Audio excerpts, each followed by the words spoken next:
Topesi bino mbote na kombo na Yesu mokili ya mokili oyo partout bozali dans le monde entier. Je ne sais pas à l'heure à laquelle vous nous suivez en ces moments. Bienvenue déjà, vous qui êtes aux États-Unis de l'Amérique, France, Belgique, pourquoi pas en Afrique du Sud, Angola, Congo-Brazzaville, na Kinshasa, Mboka ya Bakoko, topesi bino mbote, boyi mala mon émission Oyo, et pour la promotion et évangélisation et à komema ba âme na délivrance, pourquoi pas na bénédiction, et puis ko préparer ba na nzambe na o etali bongo enlèvement na ba enseignement Oyo eza ko pesama na nzela ya émission Oyo et pesameli na monseigneur nzambe avec de Lubo ya le sage ndenge to présenta kabino ye azali moko ya ba pasteur na République démocratique du Congo mingi na kati ya grande communauté ACK et Paiwa Pazali deuxième représentant légal ya grande communauté ACK pasteur responsable ya ACK Monga Fula na kati ya commune ya Monga Fula na émission ngonga ya bandimi tolobelaka likambo bongo ya délivrance ya enseignement lié na délivrance o te pesa rabino chance ya kobenga biso pe ya kokomela biso totala ki ba numéro elekaki tozwa ki ba enseignement comment chercher la délivrance tolobela ki yango délivrance ya famille tolobela ki yango lelo tozali kolobela impact dans la prière l'impact dans la prière ngana to éviter Moussa Nzambe nde a expliquer biso na émission Omer. En attendant, tous on s'est Nzambe bala déjà ko s'abonner au cliquer nde to sala kaka na rouge wana s'abonner au cliquer soit au komeli biso par rapport à ba numéro les kaki na o ezali mokona lelo bokoyo kango tout à l'heure au benga pe Moussa Nzambe na ba numéro ezali affiché au rejoyer pour na explication pe problème nyonso ko kozana na yango prière et kozanga ti yango tokota na thème ya mokona lelo et bon toyeba nini elobeli bongo l'impact dans la prière topesa Moussa Nzambe mbote papa de Dembote nani mbote maman journaliste boni santé za malam nangolu na Nzambe Moussa Nzambe zokende na kati ya sika mwa fula Moussa Nzambe toujours nangolu na Nzambe ezokende pe malam parce que l'air ngolo ezali makamnyo ezokende pe malam. OK papa Dode ya moto kota na kati ya thème na biso ndeko moka komela kinga alobi pourquoi babengaka yo le sage to éviter peut-être par rapport à âge à éviter pourquoi babengaka le sage parce que comme moi nezo ko étudier moi muke aye bakaka ozwa ki yango na neni na circonstance ni bon nakolo peke ngai natikala jamais kosenga bato babenga ngai le sage natikala jamais ko mi pesa kombo le sage mais nakolo que par conséquent nazali mal placé pour na ko répondre na question wana bonga ki kutu mutuna etuna na bato babenga ngai le sage nde ba lo pourquoi babenga ngai le sage nakolo bandingwana parce que bango moko benga ngai le sage nde bakoye batina we babenga la ngai bongo mais ce n'est pas non plus à moi d'expliquer que nakoma kobenga le sage pour ceci pour cela non bato babenga le sage nde babitina babenga ngai bongo bon ce qui la compréhension nanga moko nakolobe que c'est peut-être puisque parfois makambo eyaka na communauté l'air parfois to pesa ka pe moi ya biso likanisi bato bakutaka na likanisi to pesa que moi sagesse ezali peut-être eza pona bongo nde bakoma kobenga ngai bongo voilà en bref. OK ndeko obenga kibiso depuis États-Unis réponse na yangwana peut-être peu na ba émission ne le bela papa ozo comprendre que aza moindre te yango nazo senga na yo ya olandaka trop ba enseignement pe émission ko comprendre tina ya kombo wana papa Dode pourquoi l'impact de la prière bon lelo Nzambe kambi biso tolobela impact ya prière mais avant même na simba impact ya prière nazo préféré na banana kolobela prière losambo ezali moko na recommandation biblique soko otali na mukanda en Ephésiens chapitre 6 verset 18 Bible ezoloba que faites en tout temps par l'esprit toutes sortes de prières et de supplications. Soko tangi mukanda ya 1 Thessaloniciens chapitre 5 verset 17 Bible ezoloba prier sans cesse. Bref, losambo ezali lokwa bilei ya biso ba Kristo. Losambo ezali lokwa bilei ya biso ba Kristo. Ndenge tomesana kolia tongo etani mutu nyonso azowela luka ayebe eloko nini akoyina kolia. Bino ba mama soki tongo etani oluka koyeba eloko nini okolambela libota. De la même manière, un chrétien tongo etani il faut qu'il me le peine na losambo. Ngana yebisaka bato ke prière ezali mukumba te bapesi bato. Mais prière ezali lokwa bilei ya mukolo na mukolo. Donc etani il faut muto ayebe ke il faut assembler ensemble. C'est d'abord ça. Alors l'air tozolo bel impact de la prière ezali tout simplement pona ko talisa bato ke l'air peut toujours sambela. Lo sambo ekoki kobota mbuma nini na vie ya mutu. Losambo ekoki kobota mbuma nini na bomoi ya mutu. Impact lingi koloba mbuma o losambo ekobota na vie ya mutu. Nde makambo na lingi total. C'est parce que bato mingi baebite importance ya prière. Baebite eloko nini prière ekobota na vie na bango. Alors tozali koya na émission na biso pona kosunga bana na Nzambe selon Mwangolu Nzambe pa kozala sala biso kotalisa bango litomba ya lusambo, kotalisa bango impact ya prière. Eloko nini prière ekobota na vie ya mtu azosambela. Omoni Nzambe azoloba que mon peuple est détruit faute de connaissance. Bato ebele bazo négliger même vie ya prière par ignorance. Kozanga koyeba impact ya prière, kozanga koyeba litomba même ya prière, kozanga koyeba eloko nini lusambo ekobota na vie ya mtu. Ndezo sale ke bato mingi moyen même bamiga na prière ezate azo négliger prière pour la simple raison que ayebi na yete litomba ya lusambo, ayebi na yete importance ya prière, ayebi na yete impact nini prière ko même na vie na ye.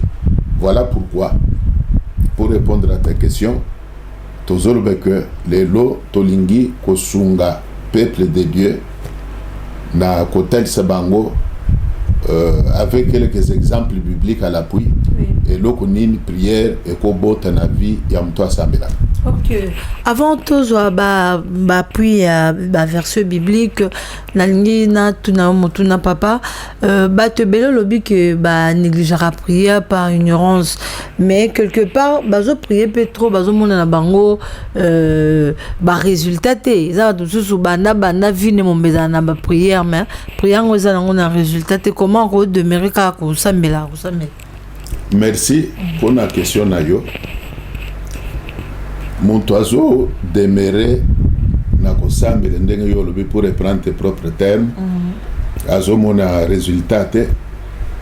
Ya liboso na ko lobi que Nzamba zali ndenge tumesana ko lobi maître de temps et de circonstances. Nzambe asala ke loko ne loko na tangu na yango. Nzamba zali Nzambe ya immédiat. C'est-à-dire quoi? Oko senge loko na tongo na 12 heures Nzambe ya saliango. Oko senge pe loko sur place Nzambe peut réagir sur place dans l'immédiat. Comme pe na kati ya Bible tozomona bato baduka Nzambe na prière baye kozobiyano na Nzambe plusieurs années après. Nde loko faut bato pe baye. Bible ezolbe ke Nzamba sala ke loko ne loko na tangu nangu. Il fait chaque chose au temps convenable. Au temps convenable. Temps convenable wana, ce n'est pas par rapport na biso bato. Ce n'est pas par rapport même ya yo mutozo sambela. Temps convenable c'est par rapport ya Nzambe yemoko. Nda moni ke likambo ya sala nguna temps convenable. Na ko pe ce exemple. Mama wazana bébé azali nanu comme le biberon.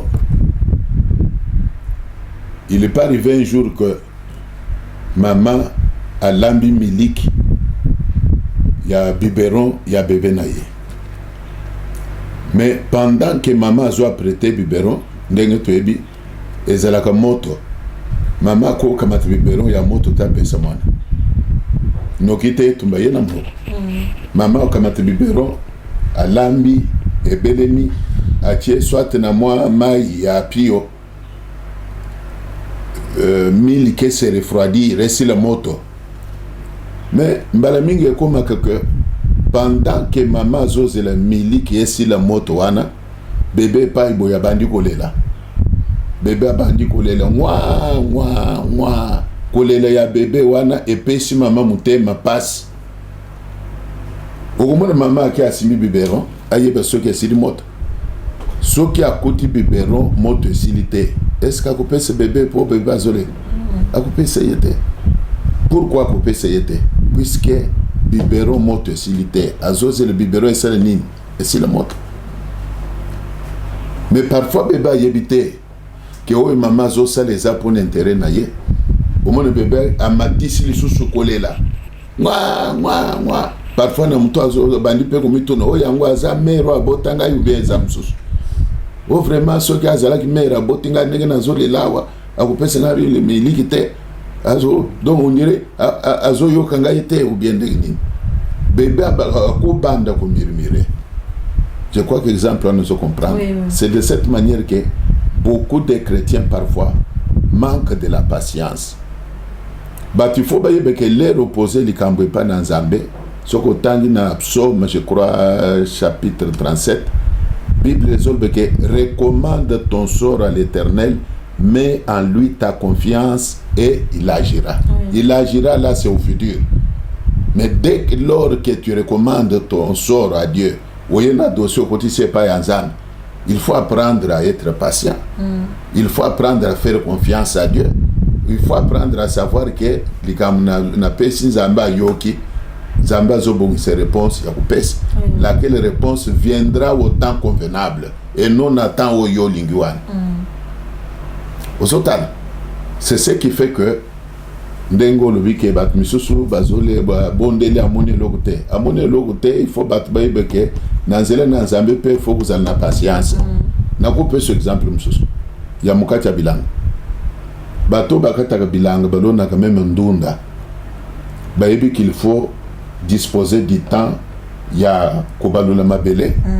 Il faut disposer du temps ya kolona milona ngo kolona même milona kolona ko même jour te. Il faut être patient et ça na mukolo et ko germer donc et ko bima na mabele. Même mukolo ko bima c'est pas le même jour il faut bima sambuma. Il faut y komela et bima sambuma. Mbuma ngo ata e bima lelo. Osomoni lelala e bima lelo pe babugi ya ngobalia. Il faut temps ya kokomela même komela il faut temps ya kotela. Donc na makamnyo sur patience il faut le demise même na makambo ya prière faut battre ko la patience.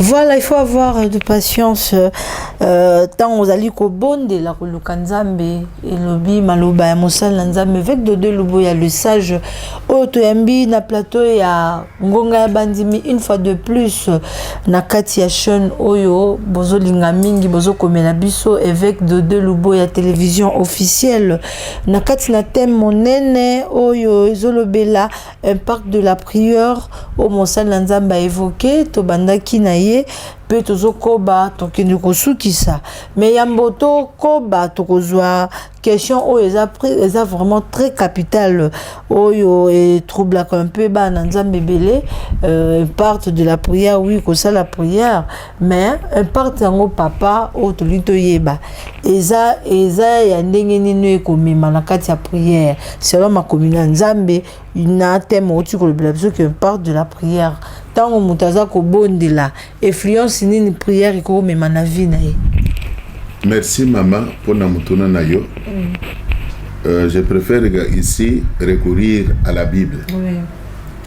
Moukane Esaïe chapitre 38 les 5 premiers versets Bible et le Bible. En ce temps-là, Ézéchias fut malade à la mort. Le prophète Esaïe, fils d'Amoth, vint auprès de lui et lui dit: Ainsi parle l'Éternel, donne tes ordres à ta maison, car tu vas mourir et tu ne vivras plus.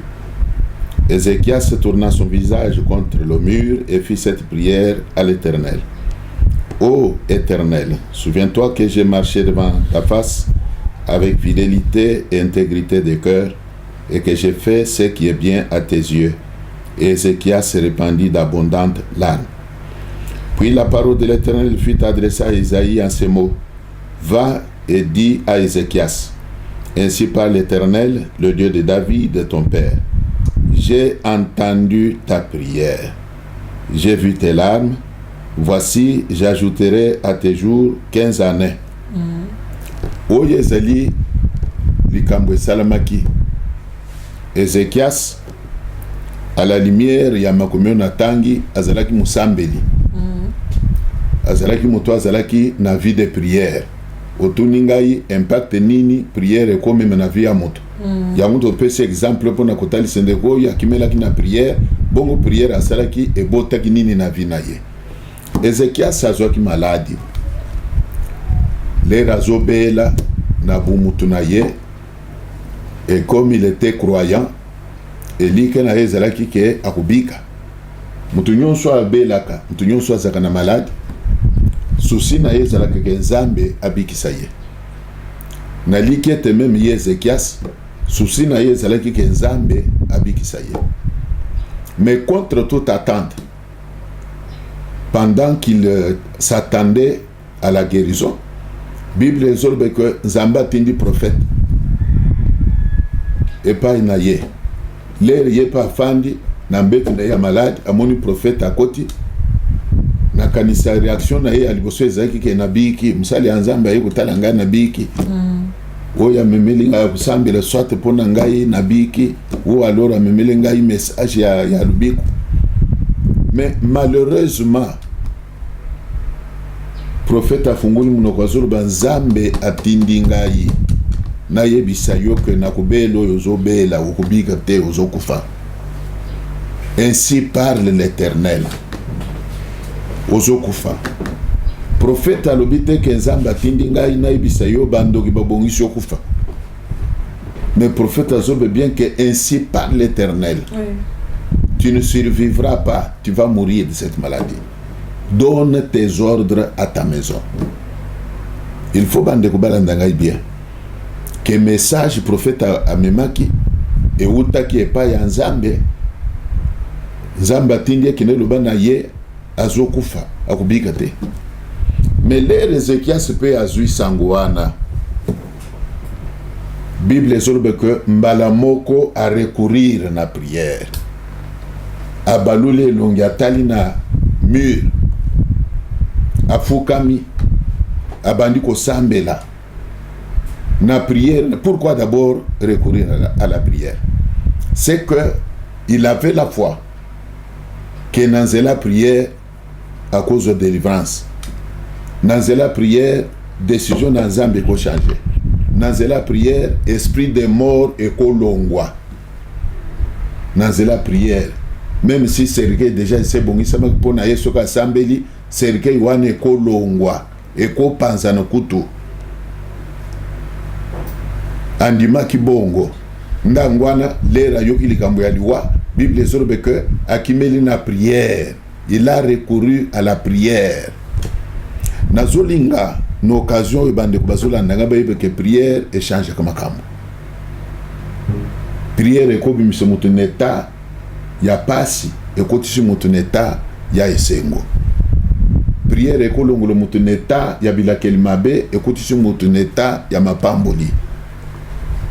Alors les Ézéchias akimeli na prière, Bible ezolobe que abandi ko bondela et même dans sa prière azo senga Nzambe alobi souviens-toi kanisa ndenge na tambola liboso na yo na kosoke nyonso ndenge na tamboli liboso na yo na botosi nyonso. Nzambe nanga kanisa, et la Bible dit qu'il répandit d'abondantes larmes. Atangisma ya miso ebele. Ngana lobake que mukolo alela kapampambate. Soko moni mukolo atangisma na miso, c'est que mutemene zaruzo. Mais l'air muto asambeli, Bible ezolobe que asopaki mai na miso ebele. Mais il faut vous comprendre quelle qualité de prière à cela qui. Prière en gwe la qualité na qualité. L'air au moni mukolo mai na miso ebimi. Il faut comprendre que mutema na ye ezaya kozoka. Il faut comprendre que mutema na mutoyo ezaya kopela moto. Prière mutozo sala mai na miso ezobima. Eza prière ya qualité likolo. Ota ikotunao bato bazo sambela bazo moni biante. Mais na gozo solo pe mutona quel genre de prière bato an basaraka. Puisque la qualité de la prière compte aussi. Mais Ézéchias prière à cela que la Bible résolve qu'il est répandit d'abondantes larmes. Ce qui revient à dire que prière à ça qui est ça que prière à GT, yama santé, ça que prière à qualité du colo. Et par conséquent, la Bible résolve que le prophète qui était porteur du message de la mort n'avait pas encore fini à franchir les limites de la parcelle d'Ézéchias. Zamba lobi zonga. Et pas ya Ézéchias kende loba na ye na yo ki lusamu na ye. Na moni mai na misu na ye. Kende ye bisa ye. J'ai entendu sa prière, j'ai vu ses larmes. J'en profite pour dire à ceux qui nous suivent que Nzambe ayoka kama bondeli. Tile lo Nzambe ayoka kama bondeli. Il y a des gens qui pensent que le Dieu d'aujourd'hui n'écoute pas la prière, n'exauce pas la prière. Mais moi, je leur dis que même aujourd'hui, la Bible disant qu'il est le même hier, aujourd'hui, éternellement, Zamba zoko bako yoka, ayoka kaya Ézéchias, il est capable de yoka pe prière ya yom tuzola tangaywan. Alors, Zamba zol ben Ézéchias, kende loba na ye, na yoki lusambu na ye, na monima ina misu na ye, na longo liliwa, na bakisi bilanga, zomi na mitano. Je lui ajoute 15 années. Maman, 15 années, c'est belé. Dans 15 ans, je suis c'est belé. Dans 15 ans. Tozo mona, moi, je 15 ans, moi, 15 ans, je suis mukolo. Na ba millier mususu une fille de 15 ans, na ba millier ya bamboka, ako bala. Mais yeba bakisi 15 ans. 15 ans. L'impact de la prière ici, c'est quoi? C'est sa délivrance de la mort. Le sambo est changé de décision en Zambie.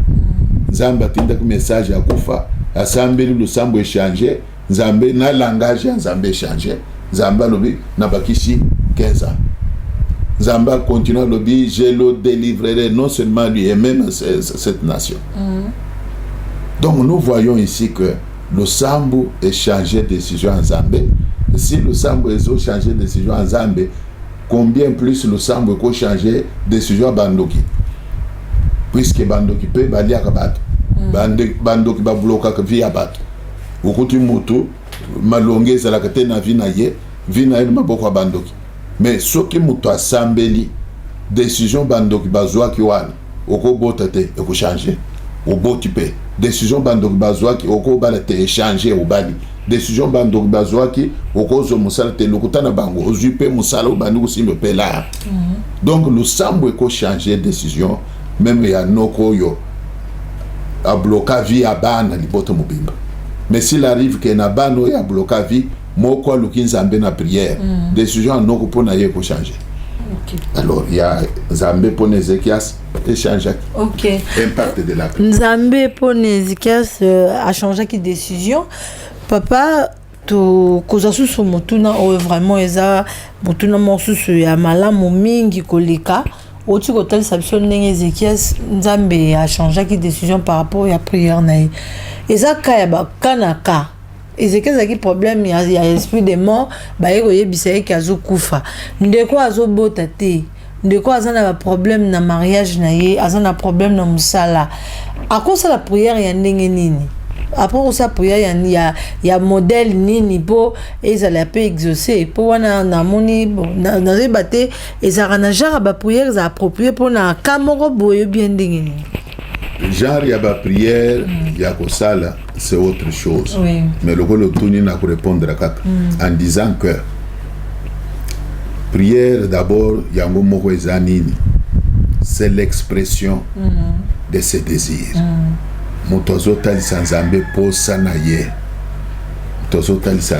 Na mokana na Philippiens 4, chapitre 4, verset 6, Bible résolve que ne vous inquiétez de rien. Mais en toute chose, faites connaître vos besoins à Dieu par des prières et des supplications. C'est que Nzamba yebi ke mtu azana besoin. Lokolo tangi ka ya mtu azobota te, ka mususu nino tangi. Il y a mariage peut-être. Il y a mtu libale ezate, misale ezotambula te. Malade. Ce sont des dossiers pour lesquels quelqu'un peut s'inquiéter. Alors, na mtu wana soki ke ezaki azolanda ngai, j'ai dit que Bible lobi komitungisete kimele pa ya Nzambe na likambo wana. Yebisa Nzambe na nzela lusambo. Ke Nzambe pesanga mabota, Nzambe pesanga libala, Nzambe pesanga yi musala na nzela lusambo. Nde wo Bible lobi.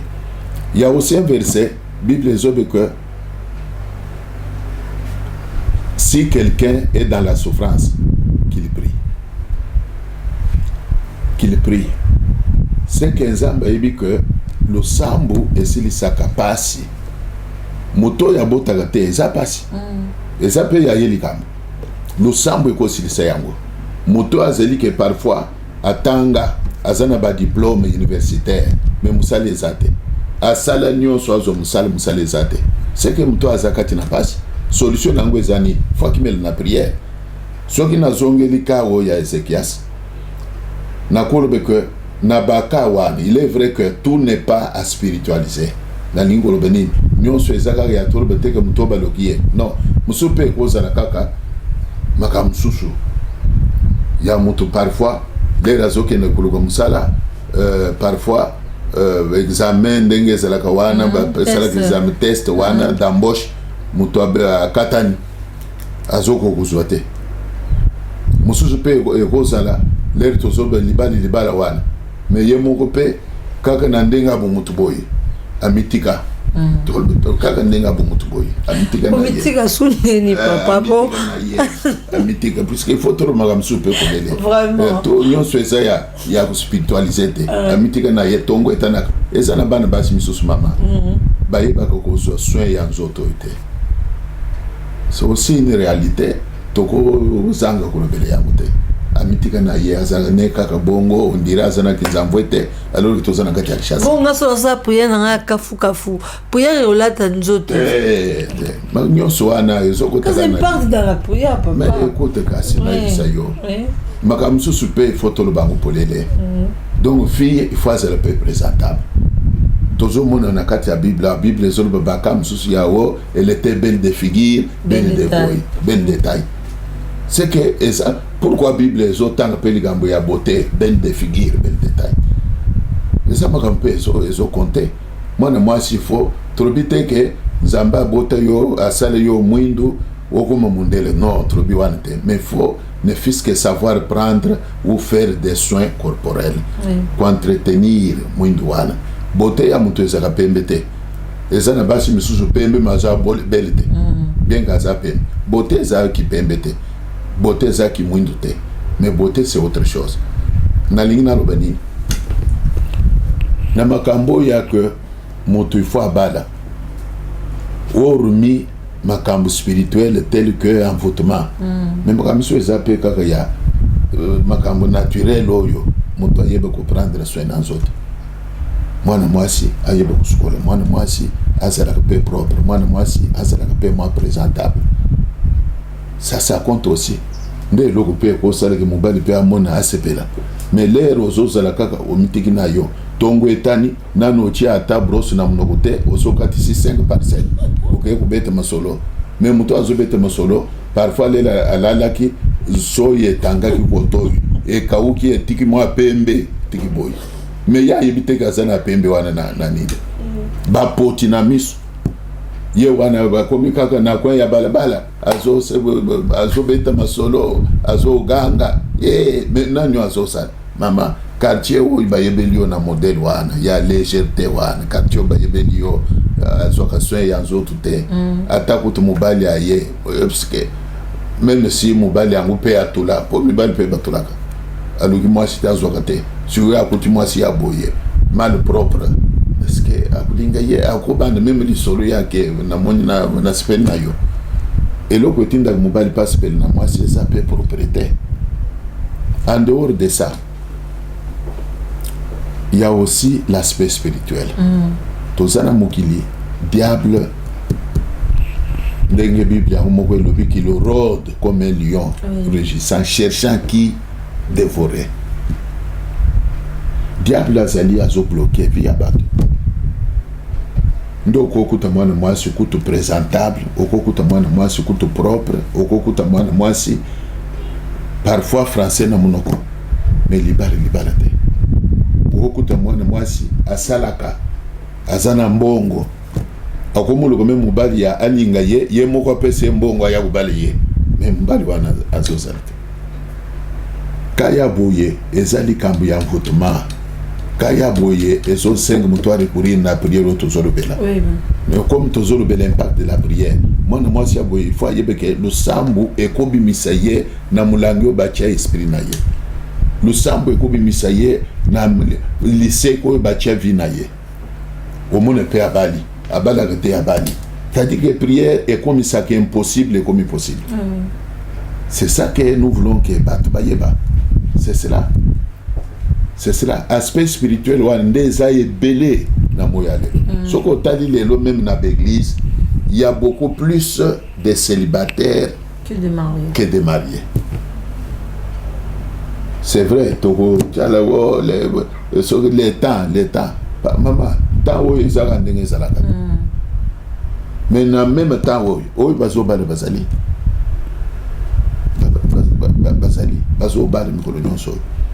Donc le problème, c'est comme j'ai dit là, le diable est en train d'agir. Mais il faut que les gens sachent que il n'y a pas que le diable qui agit, Dieu aussi agit. Mais Dieu n'agit que dans la vie de ceux qui viennent à lui, ceux qui recourent à lui. Et comme nous parlons de l'impact de la prière, il faut pas que Nanzela Lusambo, Oyo Simba Katewan, Oko Simba Yango, Nanzela Lusambo, Oyo Luka Mbula Nambula Ozoate, Oko Zope Yango, Nanzela Lusambo. Lusambo eza peza na litomba makasi. Via muto ekozala etiama na prison satanique ezalaka. Via muto emprisonné, bakanga esprit ya muto na mulangi, bakanga santé ya muto na mulangi. Nebika moko ya ndeko moko azaki na difficulté ya libala. Mukolo moko ndeko na ye moko andi abongoli motema bandi ko sambela. Ndenge ezalaka wana un jour en plein culte ndeko wana kwei évanoui.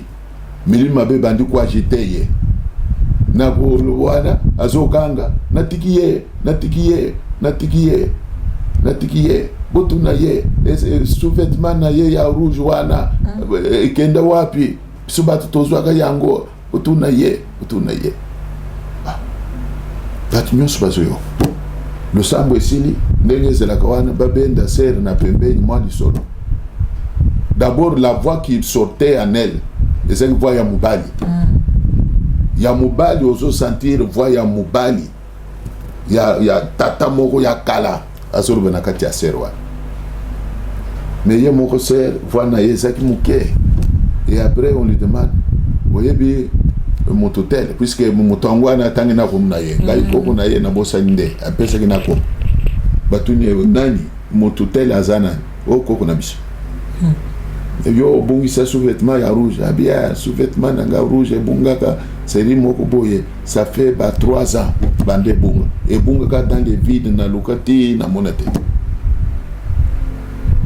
Bref to prier pour na serwana to sambele lié et ça là qui pas même une année frère moko na kati église aye ko sepela na serwana oh papa na dingi na bali sero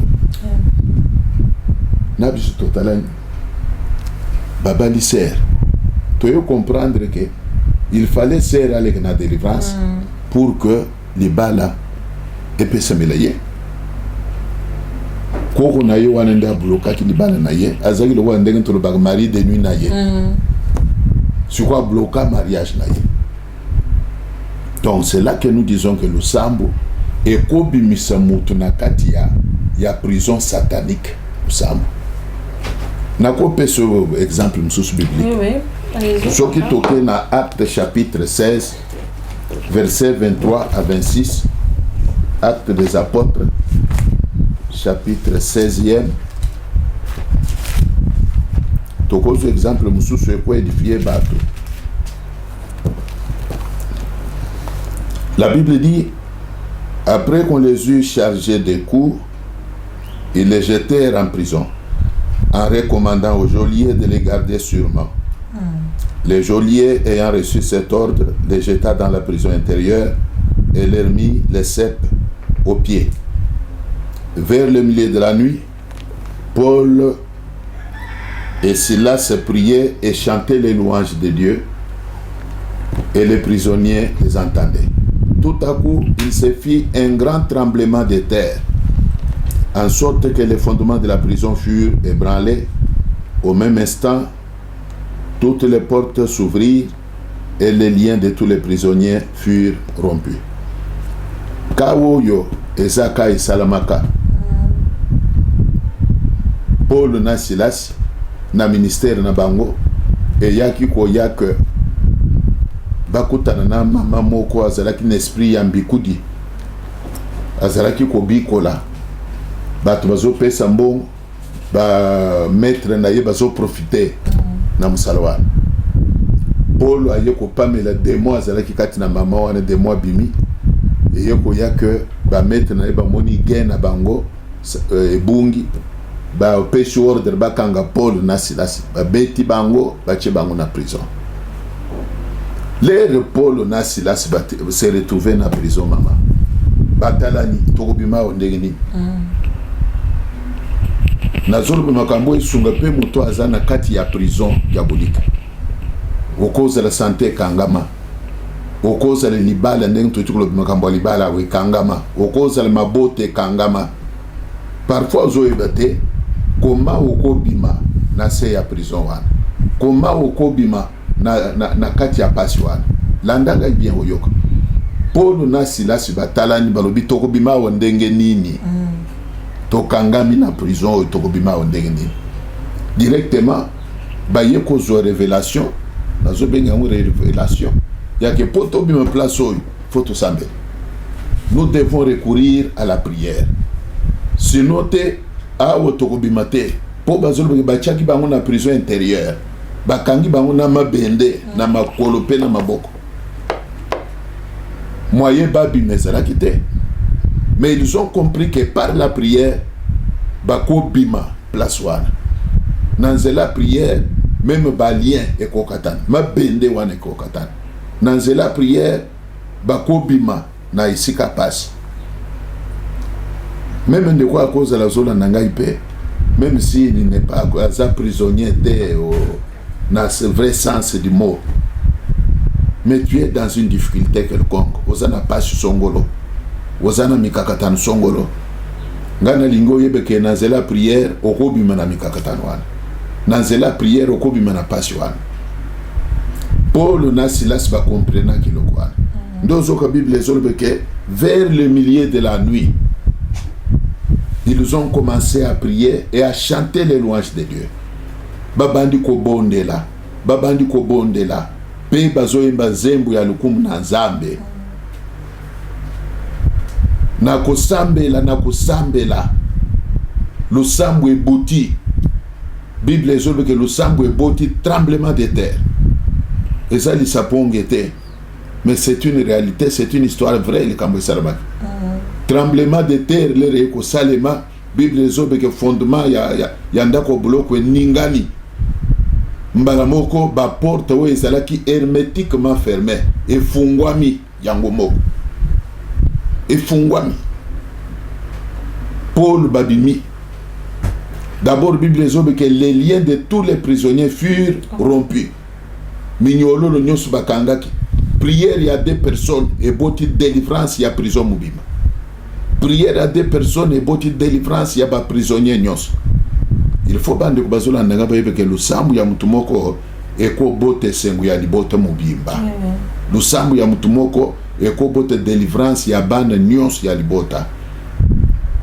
Lusambu ya mutumoko tozomo na Bible là Isaac mwana na Abraham moi si abali azobote te mais Isaac a recourir na prière Bible ko be nzambe ayoki prière ya Isaac.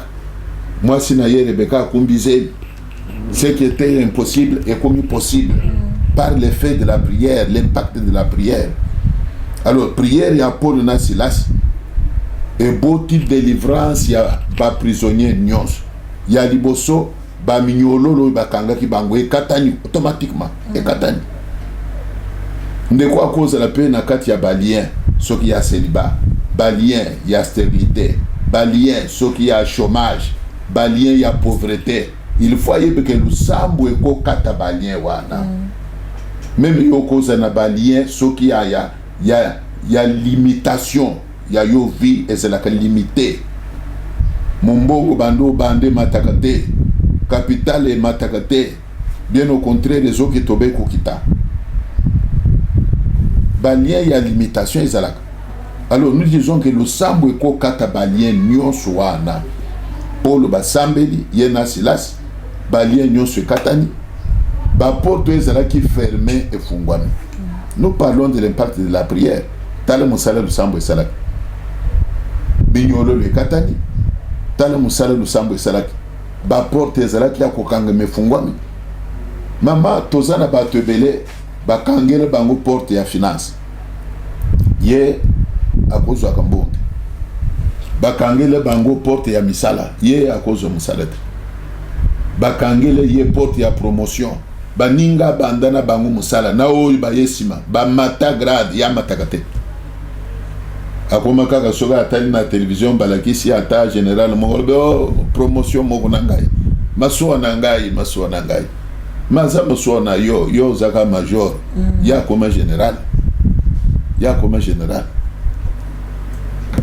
ezalaka pe lié ya limitation eko ya même na nzela commerce motozo sala musala matakate limitation. Alors nous disons que le sambu est kataka balien nyos peu importe nature na yamo le sambu kataka lien porte kangama ki efungwami ba prisonnier babimi entre temps geôlier mukengeli soda bachaka kengele boloko endormi nzamba lycée pungi a opéré moto akanga vina yo nzamba ko lycée pungi ti nzamba bimission na manzaka naye Paul babimi l'air babimi bible zolbe que mukengeli na boloko ayeko sitoka déjà bangu libanda akute porte à prison polele abeni mbele ya miboma Paul alobi tozao komiboma te nde komaki atuna nasala pe nini Paul alobi crois au Seigneur Jésus tu seras sauvé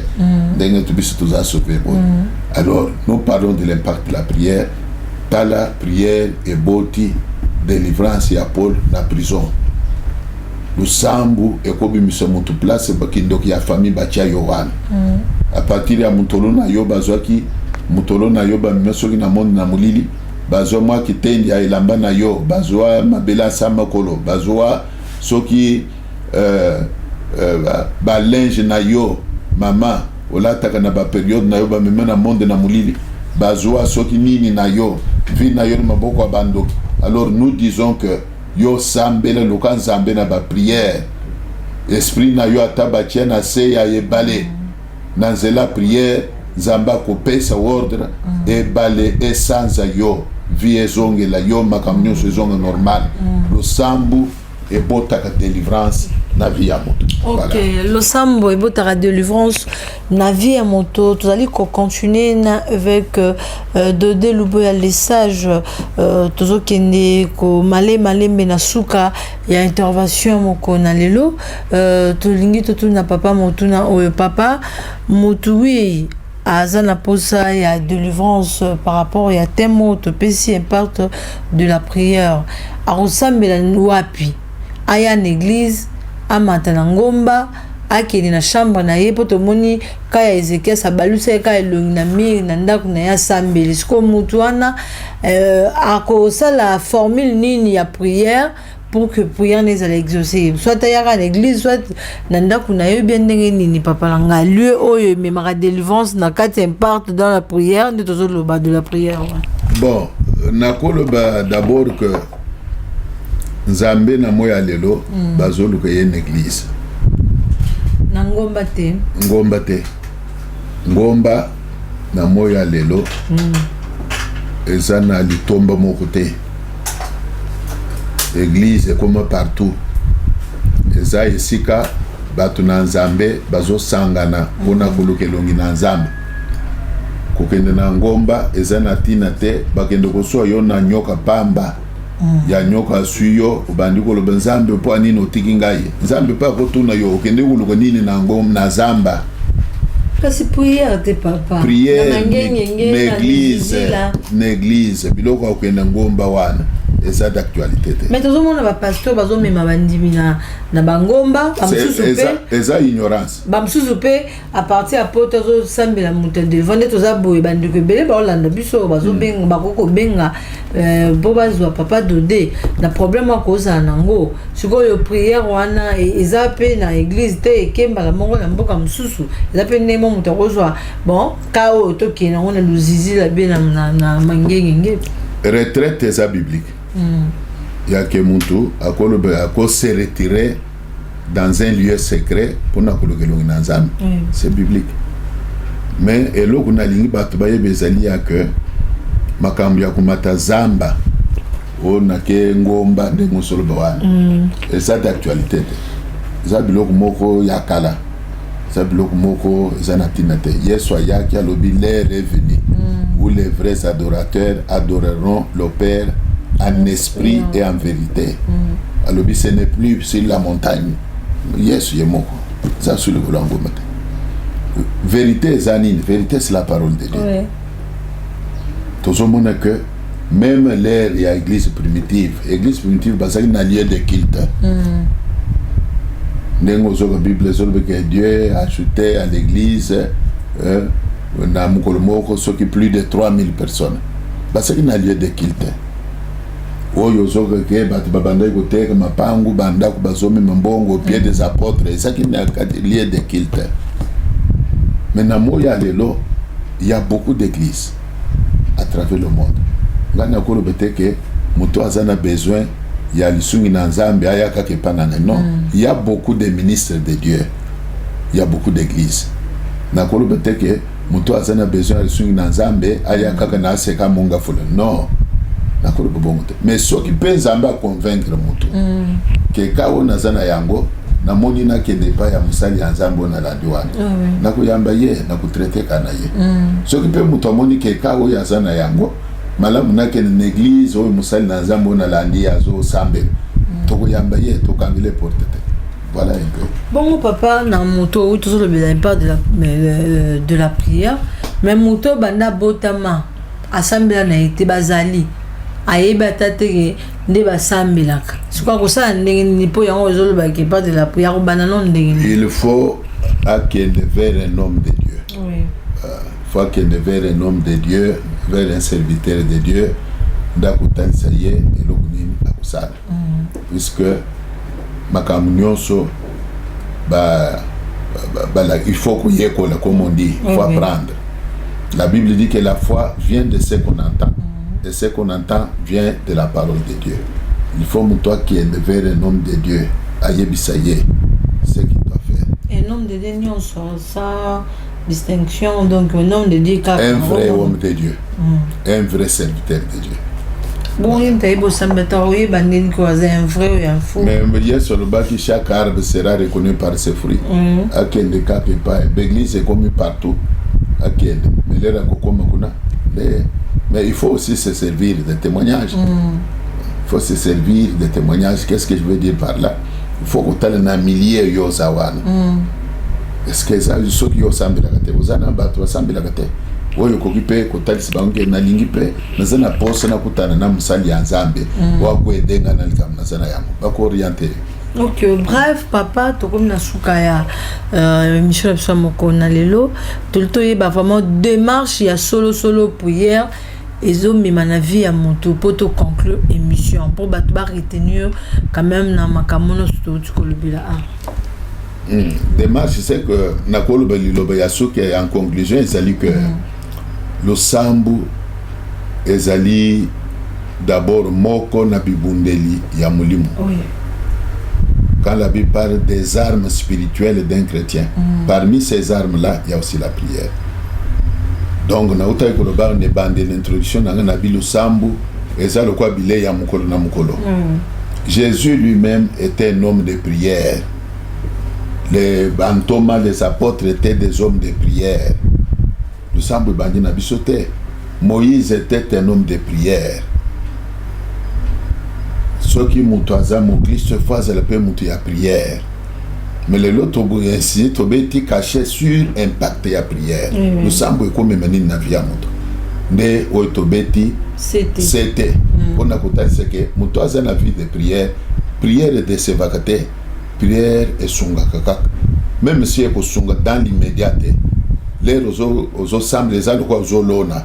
Il y a toujours un jour bilo koloni et kobima et kobota mbuma mumpe monande okukuta mutazo sambela zo sambela parfois le sambu azo sala on dirait zo bote le côté mais il y a toujours un jour où prière à sala kiwana et boti mbuma lelo oyo biso miso tozali et ça pe mbuma ya ba prière to sala to tambola kishaso makolo ozo longwa kianza par exemple puisque fie moment où na bana kufanda na kianza na ngaba tozo ke sami na livulu o matiku na makolo tala kaka kianza ti livulu toke na makolo veiller sili biso na leto bandaki maka mwanzambe to ebaki teke na église pe ba ko sungu mutu na transport to baki lo kwande lusambo esili mbote mwana na mwana bendana ndengo yaki makolo ndengo poko zongo makolo mais lelo na kolo beke mwango lunzamba sali zambu mape ya ba prière to sala